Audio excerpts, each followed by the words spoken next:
What's up, family? Welcome back to another legendary reaction video. Let's go. When it comes to former NBA players turned analysts, one of the more confusing and just downright perplexing figures we have is Gilbert Arenas. And look, while Gilbert is very entertaining, it seems like for every good take he has 3 or 4 takes that follow that take that are completely bonkers and off the wall. And when it comes to Jordan, LeBron, and Kobe, Gilbert's one of the few players who played all three. And in Gilbert's humble opinion, here's why he thinks LeBron James is better than both Kobe and Jordan. Let's play the clip, and I'll respond afterwards. The reason that I feel LeBron is the GOAT is because during pressure times, he still makes the actual right decision. Bro, you better get out. Not always. Nah, bro. As far as Kobe and Jordan, I feel like they always made strategic, actual right decisions. They all think logical in a sense. But as far as LeBron, man, there's a lot of times that man to try to shoot a 3 or the game-winning shot and can't come through. If it came to a game-winning shot, ain't no way in heck you gonna depend on your life with LeBron James to do it. Which is what us fans and the public wants him to do. And that's what separates, him from Jordan and Kobe, where if you give Jordan and Kobe those Cavs teams, they wouldn't have made the playoffs. They wouldn't have made it to the championship because Jordan would have just averaged 60 and said the hell with it. Now, Gilbert said a mouthful, but the one thing I do want to point out first, when it comes to Jordan, LeBron, and Kobe, they're all very clutch players in their own right. And of course, throughout their careers, they've had game winners, buzzer beaters, and just big time performances in general. But I think one trait Jordan and Kobe had, really from day one, was that fearless mentality, miss or make, they didn't care what happened in the final seconds. And when it came to both those players, unlike LeBron James, they were never passive or deferring in the big time moments. As LeBron late 2000s, let me say, what did you say again? Passive or deferring. When it came to both those players, unlike LeBron James, they were never passive or deferring in the big time moments. As LeBron late 2000s, early 2010s, he struggled big time finding that good balance being aggressive as well as passive. And far too many times in LeBron's career, he's passed up game-winning shots, clutch time. Exactly. Kobe and Jordan never passed up. No game playing, no game making, no playmaking opportunities.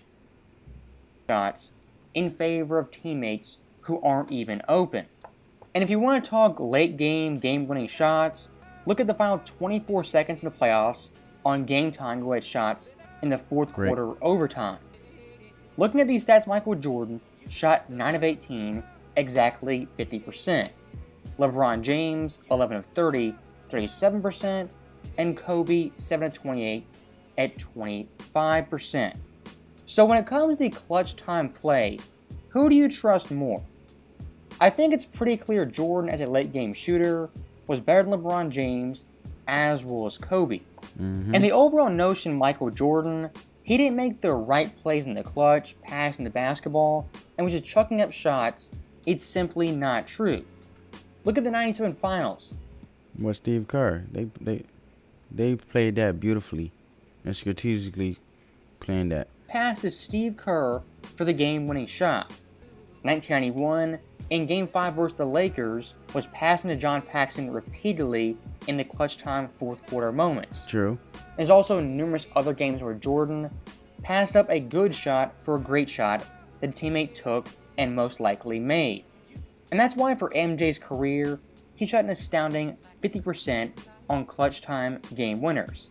Because much like LeBron James, he knew when to pass the ball, find the teammate, but also like Kobe, when to step up and knock down that crucial jump shot. And if you talk about clutch time play with a big LeBron James fan, what they're going to bring up undoubtedly is LeBron James has 5 buzzer beaters in the playoffs, which is more than Jordan.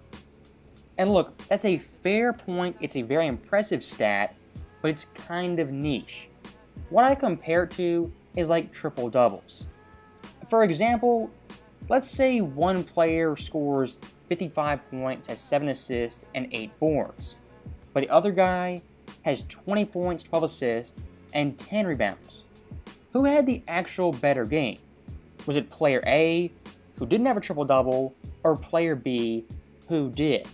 I think most rational NBA fans would say player A. Now stay with me.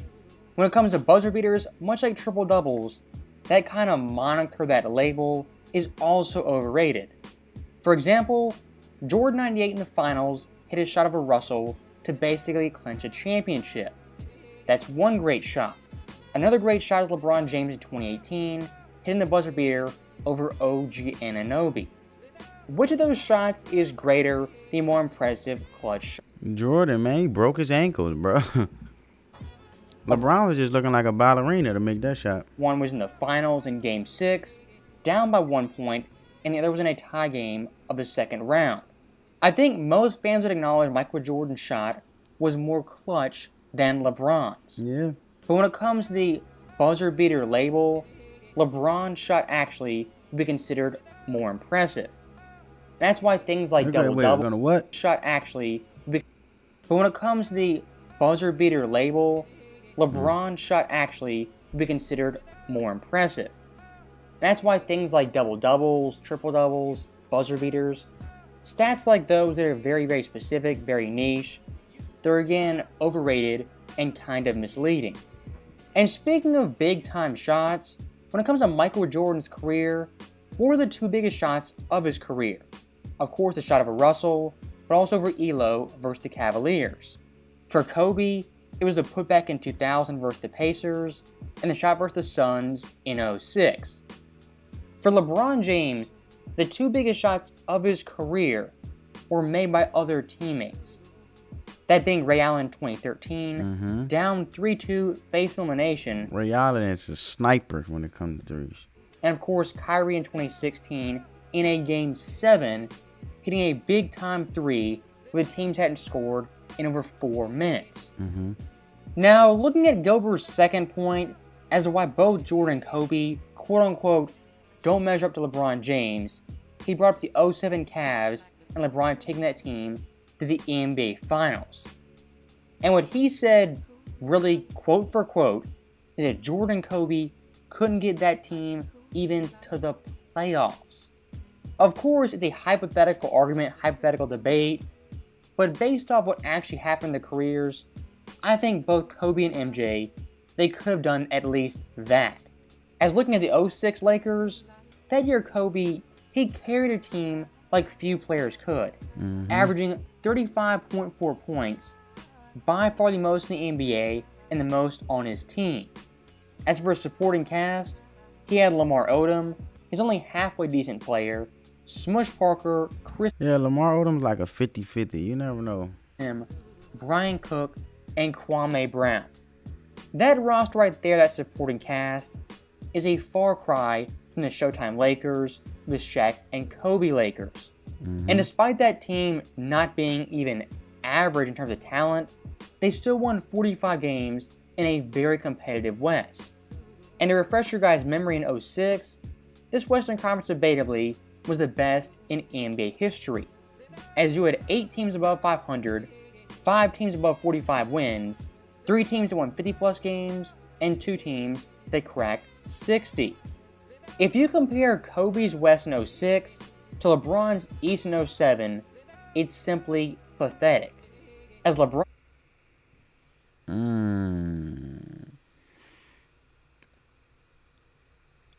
Oh, man. Excuse me, family. Eastern Conference only had 1 team above 50 wins. Yeah, that's true. Western Conference was very competitive. They had 5 teams above 500. And if you look at the actual seeding, the 8th seed in Kobe's West in 2006 would have been 5th in LeBron's 2007 East.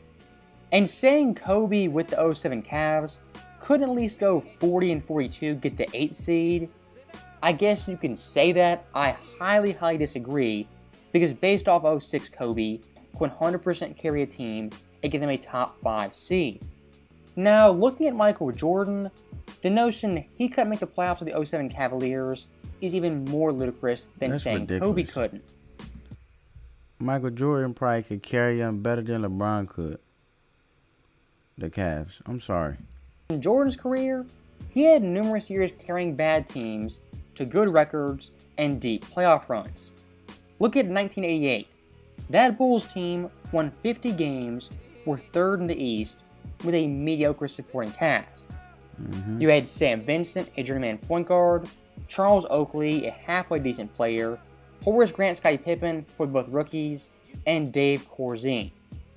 Again, this roster for the 80s, 90s, even 2000s is not strong. And MJ getting this roster and this team to 50 wins in the 80s East was highly impressive.